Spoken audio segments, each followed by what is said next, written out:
Hi, DJ. Welcome to the show. I'm so excited to chat with you. Thanks, Billy. I'm so excited to be here and thanks for inviting me. I want to ask you, with your experience as an early childhood specialist and as a mother Mhm. of five, Yeah. what, in your opinion, is the most crucial aspect of parenting? Where should our focus be? Oh, there's so much. But I think really honestly, one of the greatest gifts you can give your children is a strong, stable family relationship. So mom and dad get along, they treat each other well, they model good behavior and the kids can see that they don't agree all the time. Heavens, that would be boring. But but they can see how mom and dad work through problems and I can be upset and still love my spouse. And that teaches my kids I can be upset and still love you too. And that's going to help them learn too how to manage their own problem solving and getting along with siblings and friends and it'll set them up for success in their future adult relationships as well. Yeah, I agree. I believe that strong parent-child relationship is key, and it Hmm. overshadows grades and accomplishments and whatever Yeah. else you do in life. So, could you Yeah. share some practical ways we can nurture and strengthen this bond with our children? Absolutely. Well, it actually starts from the second they're born and actually even in that last trimester of the pregnancy, babies can hear things that are going on outside the womb.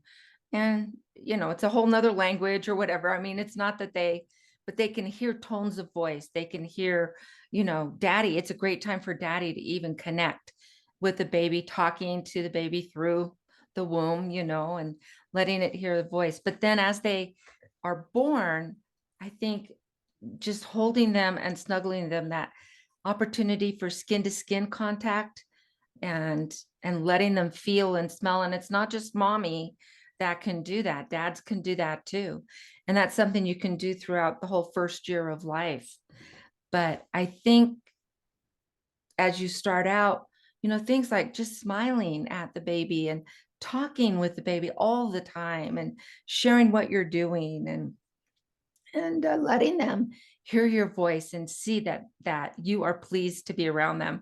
Babies pick up on that. There's so many things that happen in that first year of life that if there's a lot of trauma and screaming and yelling and all of that, that will affect them for the rest of their life, even though they may not remember that. The way that their brain reacts to different situations, it will. So there's that. And then as they get older, and you see this beautiful, sweet baby, and you've had fun with them and all of this, and then they turn mobile. They can start moving around and they get verbal and they can start having temper tantrums and all of that. But I think during that time, it's really important to keep in your own mind that this is normal. This isn't something that I have to be afraid of, or, my child isn't going to grow up and be an axe murderer because he had a meltdown at the store, over a cereal or a candy bar they wanted. This is actually normal behavior. It doesn't mean we need to put up with it, but it does help us lead them through it as they gain the skills and the vocabulary and the ability to manage their own emotions. This is all a learning period. This is what I And repeat to myself right now with my 10-year-old who's kind of using disrespectful language. So I'm Mhm, reminding myself it's normal. She's craving independence. She's trying things. mhm. She's pushing boundaries. And this is, I need to remember it's normal. Yeah. She's going to be okay. Oh, she's going to be fine. But I think too, you brought up such a great point with boundaries. And boundaries are actually things that help our children feel safe. They're going to fight against them. Yeah, they are. But boundaries help our kids know what to expect. These are our family rules. These are our family values. This is what, we do. And expect them to push against it. Once again, normal behavior. So we don't need to be afraid of it. And it can be somewhat frustrating to go through, trust me, but with five. But again, we're helping them through it. And so when they're upset and using disrespectful language or pushing to break a rule, or this rule is stupid or whatever, then you can sit down and talk to them and not add to the anger. When we yell back at kids, it's just raising the whole volatility of the atmosphere. And so they'll get angrier and you'll get angrier and it just gets crazy. But if you can take a breath, okay, we can do this. and just, all right, so here's our family values. And I understand that you want to do this. So how can we work through that and maybe let you do something that is still within our family rules, our family, whatever you call them, and then get there. What is it that you really want? And why do you think that's a good thing to do? Convince me. And it's not like, why would that be a good thing to do? But it's no, I'm curious, like, why do you think that's, an important thing for you to do right now? What is the benefit to you or to our family or to your friend or whatever? And then talk about that. And I think when you're starting young, and I've just been talking about this on my podcast, but when you're talking about being a good friend, it isn't someone who just goes along because my friends want to do this, but they are thinking ahead and saying, could we get into trouble? Or is this dangerous? Or is this not going to help my friend? So we're always looking out for each other when we are good friends, when we are siblings and taking care of, our brother or our sister or whatever. Are we being a good older brother or sister? How am I helping the situation? Am I making it better? So if we can get them to start thinking about that, and the earlier you start with those kinds of questions, then it'll make more sense to them as they go through those teenage years, which, are exciting and interesting and difficult. Yeah, So, for sure, for sure. mhm, And when you teach them to ask questions, like if you ask them questions, then they'll get in the habit to ask themselves those questions. So I mhm, love that. They're going to be more ready to listen if you ask them mhm. questions and not giving them commands. You mentioned Exactly. yelling. A lot of parents resort to yelling when kids don't listen. Is there Mhm, any way, any workaround? Like, how do we help parents? Because intellectually, all of us know that it doesn't help, it strains the relationship, it's ineffective addressing the misbehavior. But mhm. uh, any advice on how to break the yelling habit? Yeah. Yes. I have a whole pattern that we can go through. But part of it is sometimes, and I don't know if this happened to you, it certainly happened to me. I grew up in a yelling household. It was a fun household. We did a lot of crazy things, but a lot of yelling. And I wound up yelling more than I wanted to. But once I could stop and say, wait a minute, when did I start yelling? How many times are you talking to somebody, especially your kids, and you don't even realize when you started yelling? It just started coming out that way. The Mm. more frustrated or the more hurried you are or whatever it is. And so once I could stop and say, wait, I'm yelling, and say that to your child or, wherever they are in the spectrum of growing up, but just say, oh my goodness, I can't believe I'm yelling. And so I need to stop. Even if they're yelling at you back, don't address them. Show them the pattern of I'm responsible for me. And when I notice I'm doing something that isn't right, I'm going to stop and I'm going to say, hang on, I need to go get a drink or I need to take a breath. And then I'll come back and we can talk to one another. This yelling isn't doing anybody any good. When you do that in front of your kids and they're like, whoa, you know, That's a she's great or way, he. narrating your thoughts and telling Mhm. them what you're experiencing. I love that. Yeah. Yeah. And then too, I think just looking at a situation, I really love being curious about everything. Curious about why did I start yelling? What made me feel like I had to start yelling? Or what set this up? And pay attention to what times maybe that you're yelling. So you're going to maybe look at Was it right after we got back from school and things are busy and harried? Or are they hungry? Am I hungry? Am I in a rush to get out the door? Is it at nighttime? Or when am I yelling? I get my parents, when I coach them, to just kind of give a check at what time of day is going on. So then you can look back and maybe see a pattern of when you are, and you can do this for your kids as well, right? And so you can see, when are they not getting along? When are they exhausted? When is their behavior not great? And we're dealing with temper tantrums or whatever. You can start looking for those patterns. So I always tell them to take at least a week to start looking at my patterns for my misbehavior and the patterns for my kids when they're frustrated as well. And then what you can do really you start do looking once you identify the patterns? Oh, What's next? well, yeah. Then you're going to be curious again as to how can I make this better?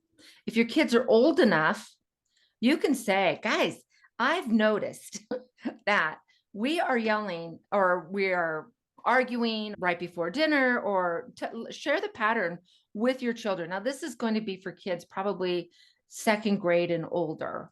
That's Any younger perfect. That's than exactly my audience. So that's perfect. well, there you go.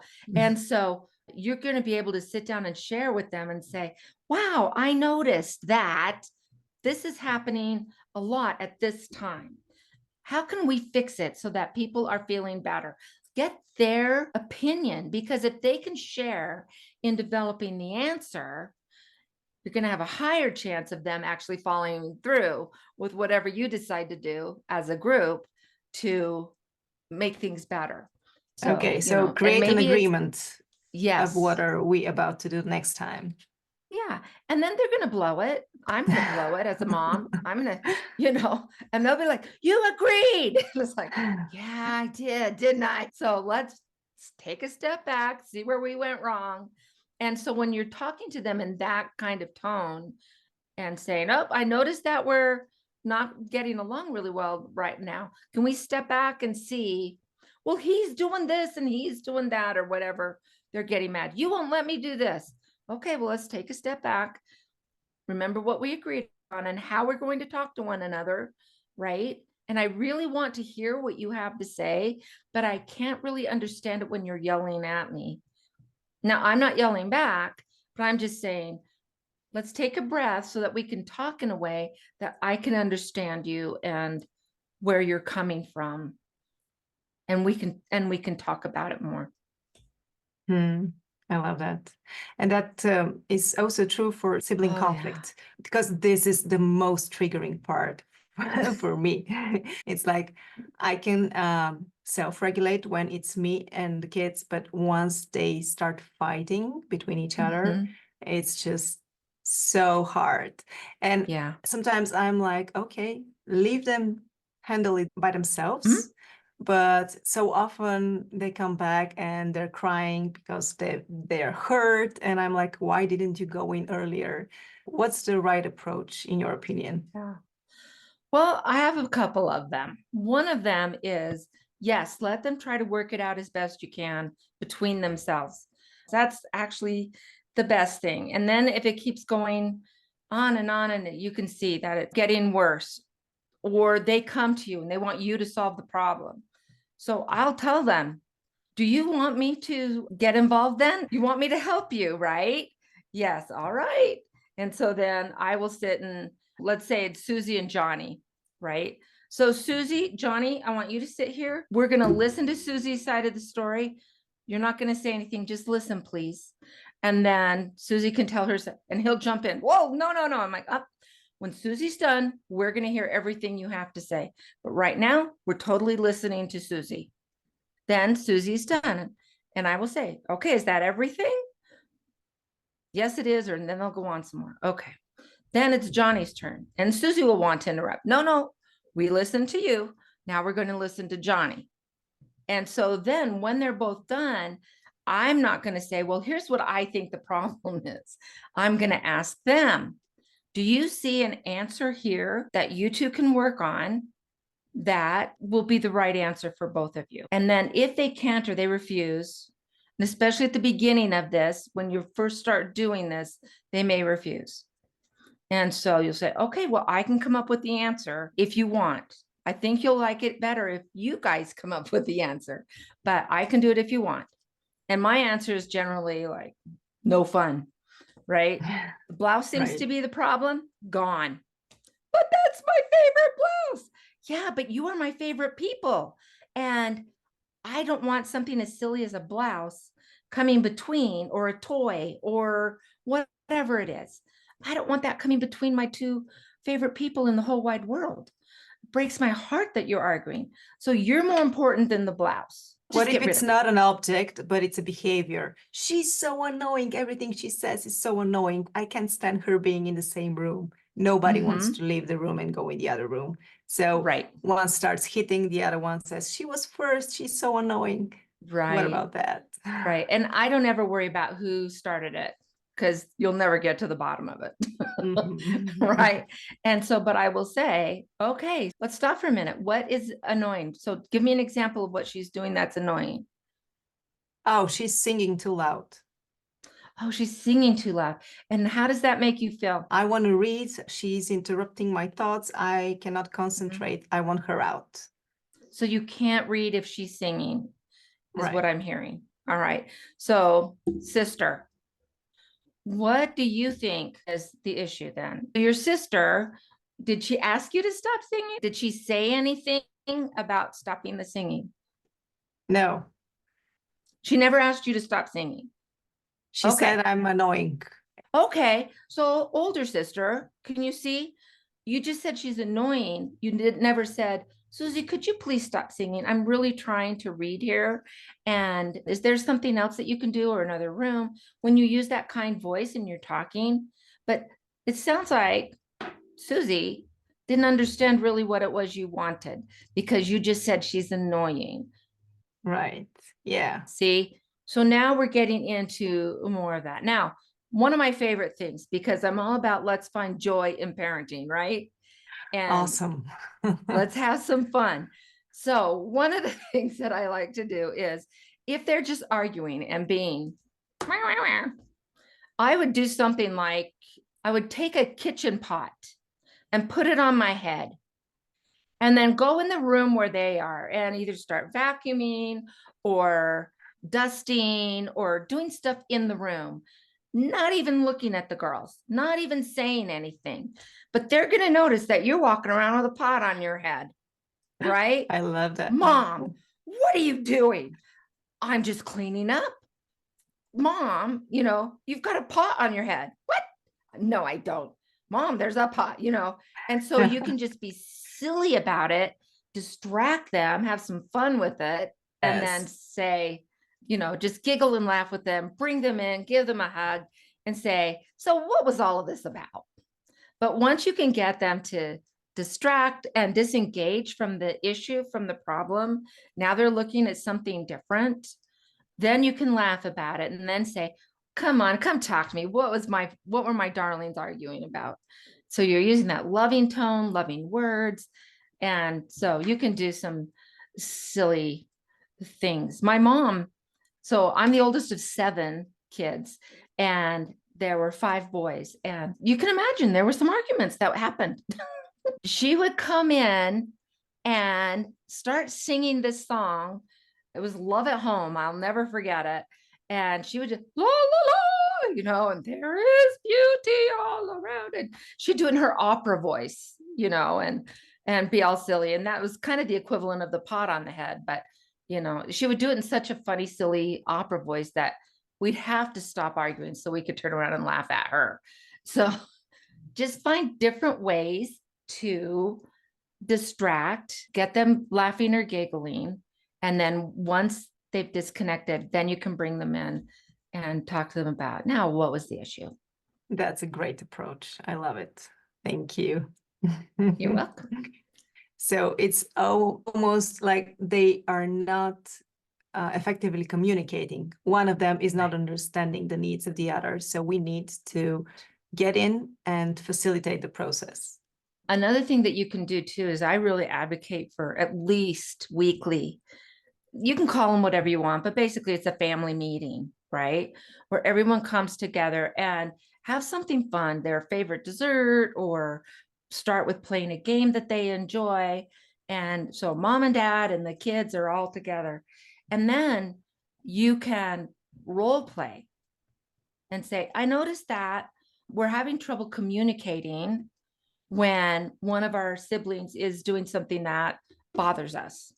So let's practice. What can we do? Because everyone's calm now. They're being, well fed. What do you think we could do to make sure that our sister understands what it is that we need? How can we communicate with one another? At the beginning, they'll be kind of like, because they don't know, right? So you and your spouse could even practice, like how silly you see them arguing. Does that seem to work for you? And we're having fun. And then when it's mom and dad behaving like, this is how we see you guys when you Okay. argue. What do we need to do? Help me. How can I do this better? How can I do this more kindly? Because I love my family. We all love each other. You are amazing sisters, right? How can we act like we love each other, though? What are some words we can use? And they're coming up with it now. They're going to start writing their own scripts. But as you practice it in a situation that is not volatile at the time, everyone's, calmed down, they're kind of happy and all of that, then they're going to start understanding more about how to communicate better. And sometimes let them play mom and dad and see how they see you. That's kind of exciting, but it's That's exciting. worthwhile. Yeah. Yes. Wow, Yeah. these conversations in calm time are so important, and I think we overlook those. We are just dealing with the heated moments, and then we Mhm. forget all about it until the next Yeah. heated moment. So Yeah. it's a good practice to put it in the calendar at least once a week. And again, make it fun, do something enjoyable, and then you can have your meetings. And it's a good time too to kind of go over calendar and making sure that everybody knows what's going on. We all want to go to Susie's dance recital, and then Sunny has a soccer game. How are we going to work all of that? And so they know what's coming. A lot of times kids will get frustrated because they don't know what's coming next, and we throw things at them at the last minute. Well, I have this meeting at the school. They didn't realize that. It's a great time to do those kinds of things, and then just have fun and build on that positive, happy relationship. Really Okay, plan that out, and then keep practicing. awesome. Could you recount a cherished memory from your journey as a parent, a moment that stands out to you and holds special significance in your life as a mother? There's so many. One of the things, so my oldest son, his name is Shiloh, and he mostly grew up in Las Vegas. We don't live there anymore. And he was off playing at a friend's house, and it was time to come home, and he didn't really want to come home. So I walked down to the house and said, "Hey buddy, come on. I came to get you. It's time to go home. We need to eat dinner." And it was in the winter. Las Vegas winter is nothing, but it was dark early. And so I'm walking down the street. It's about a block away, and he asked me to carry him, and he was 8 years old. Ooh, And so he was a heavy boy. And so I said, okay, I'll carry you as long as I can. And so I'm carrying him. And I said, Shy, I want you to remember this moment. Pay attention to what's going on right now, because this is the last time I'll ever carry you again. He just hugged me and kind of nestled in, and just that closeness, that touch, and recognizing that this is the last of something that's going to happen in our lives. This era is over. And oh, that was very, very touching for sounds me. like a special moment. Yeah. What about when you look back? Is there something that you wish you could have done differently? Oh, Something tons. that can. So many things. And that's, I think, part of it is that we all make mistakes and we learn from them, or we don't, and then things get worse. But, I think that if we can just step back, recognize when things have gone wrong, and then instead of blaming the kids, blaming your spouse, blaming the dog. Just stop and think, how could I have done this better? Not beating yourself up, curiously thinking, wow, that didn't go the way I wanted, right? How could I have made this better? And then run that through in your head. Or if you notice that, like you're yelling or that you're ignoring a child or whatever, and all of a sudden it hits you, I could do this better. It's okay to stop and say, all right, wait, I'm not doing this right. I need to do this better, and let them hear you trying to be a better parent and They'll valuing appreciate them. that. They'll Yeah, appreciate it. yeah. But there were tons of things yelling and rushing and getting them involved in too many things so that we didn't have that, you felt like, oh, we've got to do this, and we've got to do that, and running around. No, you don't have to do any of it. What you have to do is make sure that your relationship with those kids is great, even when it's hard. And it's okay to say, wow, this is a really hard time for us, isn't it? But I Being want you to know open. I love you through every second of this. I wouldn't change it for the world. Amazing. And as we wrap up, I would like to ask you of a book recommendation. Is there a book you would recommend to any parent that could significantly influence their approach to parenting? It doesn't have to be strictly a parenting book, though, but something that comes to mind that will make them a better parent. I'll just tell you about the one I'm reading right now. There's some bad books that are out there, but there's some good books that are out there too. And his name is Jeff Nelligan, and he wrote a book called 4 Lessons from My 3 Sons. He talks about raising sons that are independent, that don't get flustered easily, that are confident, and the things that you can do and how early you can start. One of the things he talked about was when his boys were like 5 years old, he'd take them to the mall, give them a $5 bill, and say, don't come back until you have change from the $5 bill. And off they go on their 5-year-old, off they go. And their job was to get change for the $5 bill. And how scary that can be. I have to talk to a grown-up. I don't have my dad right next to me, although he was, keeping an eye. They were at the mall and keeping an eye, but just challenging them along the way in positive, useful things that they could learn. We want our girls not to get scared in situations so that they have their heads on straight.